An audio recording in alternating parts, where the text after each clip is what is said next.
તો ચલો અમારા નાન ચણા અને મેંગો રેડી છે બરાબર ને. અમારે તો ઘરમાં ફૂટબોલ મેચ થાય કાશ ને ઘરમાં ફૂટબોલ મેચ. કોણ જીતશે?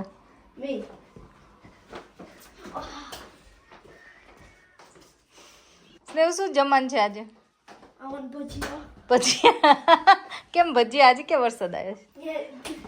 વરસાદ લે હાલ આને બહુ ભજીયા યાદ આવે. ચા તારે શું ખાવું તું? પાસ્તા. આજે પાસ્તા ન મને ડેડી ને સ્નેહ પાસ્તા નથી ભાવતા. ડેડી તમારે? એક કામ કરો, પાસ્તાના ભજીયા બનાવી દો. પાસ્તાના ભજીયા? એ પાસ્તાના ભજીયા કેવા લાગે ચાર? મારું ફેવરેટ બનાવી નાખો તો. કેવું તમારું ફેવરેટ શું બને? બાજરાનો રોટલો. બાજરાનો રોટલો તો સ્નેહ. અરે મજા આવે ચાત. બાજરાના રોટલા ને પિઝા બનાવી દઈશ બસ. દાદા કે એમ બાજરાના પિઝા બાજરાના રોટલા ઉપર પિઝા બનાવવાની એવું કે ને દાદા? એ તો જો તમારા ઘરમાં આવી રકજક થાય જમવા માટે કે એકને આ ખાવું એકને આ ખાવું એકને આ ખાવું, છેલ્લે શું બને છે એ વિડીયોમાં ચેક કરીને જોજો કે શું બને છે એકચ્યુઅલી. એ ત્રણેય મારે કીધેલું એ કે બને છે કે બીજી જ કંઈક વસ્તુ બને છે બરાબર ને. હેલો, કેમ છો બધા? જય Shri Krishna. Welcome back to my kitchen today. આજે શું બનવાનું છે? આજે એકચ્યુઅલી બધાને ખબર નહોતી પડતી કે શું ખાવું ને શું બનાવવું. કા મને નથી ખબર પડતી કે એકચ્યુઅલી મારે શું બનાવવું હોય. તો હવે ફટફટ આઈડિયા આવી ગયો છે તો ફટાફટ બનાવી લઈએ બરાબર ને. એકને પાસ્તા ખાવા હતા, એકને કંઈક બીજું ખાવું હતું, એકને કંઈક બીજું ખાવું હતું, એવું થતું હતું આજે ઘરમાં. એટલે આજે બનશે હવે મારે જે બનાવતું એ, જે બધાને પણ ભાવે જ છે એકચ્યુઅલી.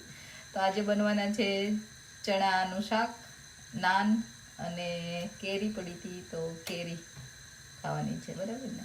તો આજે ચલો ફટાફટ બતાવું હું કઈ રીતે ચણા બનાવું છું. ઓકે, જો મેં થોડું બહુ થોડું તેલ લઉં છું. નોર્મલી ઘણી વાર તેલ પણ ના લઉં. એમાં થોડું જીરું, થોડી હિંગ નાખવાની અને આ ગ્રેવી જે મેં કરી છે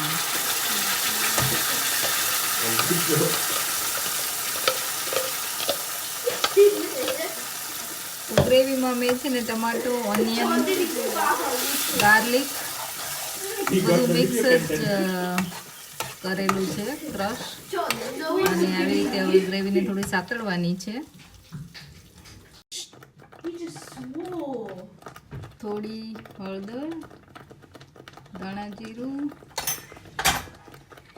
અને ચીલી પાવડર ટેસ્ટ પ્રમાણે. આ છે છોલે મસાલા, પંજાબી છોલે મસાલા, એનું નાખવાનું.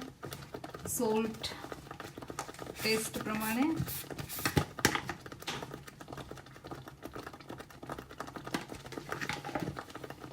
અમે બધું મિક્સ કરીને થોડી વાર થવા દેવા.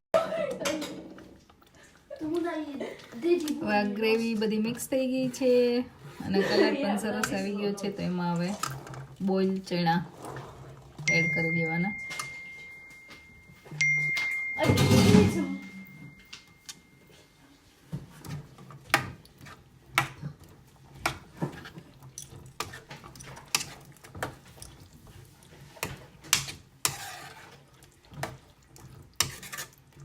મિક્સ કરવાનું. થોડું પાણી એડ કરીશ અને થોડી વાર બધો મસાલો ચડી જાય ત્યાં સુધી હું થવા દઈશ ને થોડી ગ્રેવી થીક થઈ જાય છે.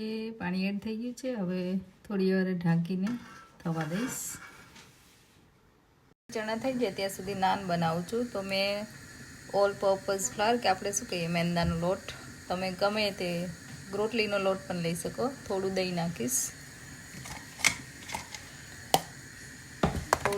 મેં તેલ એડ કરેલું જ છે. થોડું સોલ્ટ પ્રમાણે ટેસ્ટ પ્રમાણે સોલ્ટ, થોડી સુગર નાખવાની અને બેકિંગ પાવડર.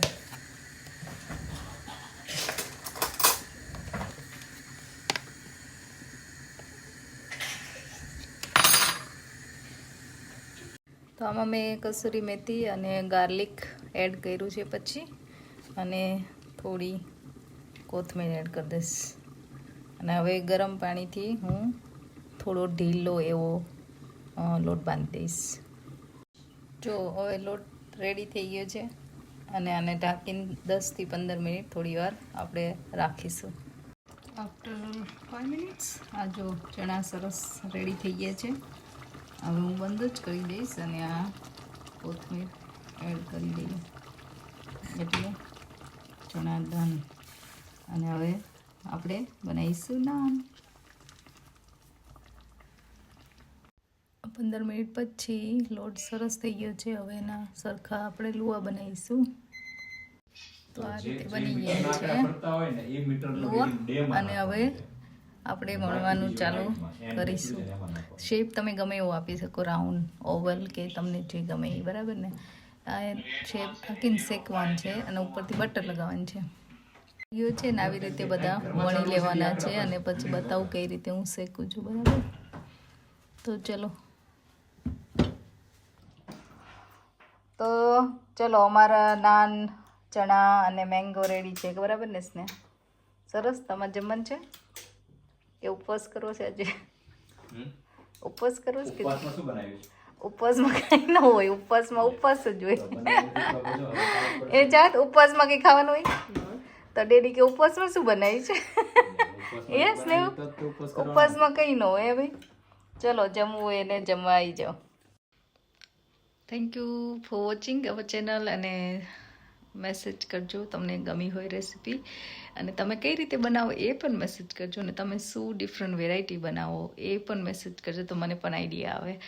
અને મને ખરેખર મજા આવે છે તમારે બધાની સાથે રેસીપી શેર કરવાની, અને શું હું બનાવું છું. બિકોઝ બધાની ઘરે પ્રોબ્લેમ હોય છે, કે બધી મોમને પ્રોબ્લેમ હોય છે કે એકચ્યુઅલી શું આજે ખાવાનું બનાવીશું કે શું બનાવવું, બરાબર ને, વિચારવું પડે છે. તો આ આઈડિયા મળે છે. તો તમે પણ શેર કરો તો મને પણ આઈડિયા મળશે અને મને પણ ઇઝી પડશે. તો થેન્ક યુ. અને સબસ્ક્રાઈબ ન કર્યું હોય તો કરી દેજો. Thank you very much.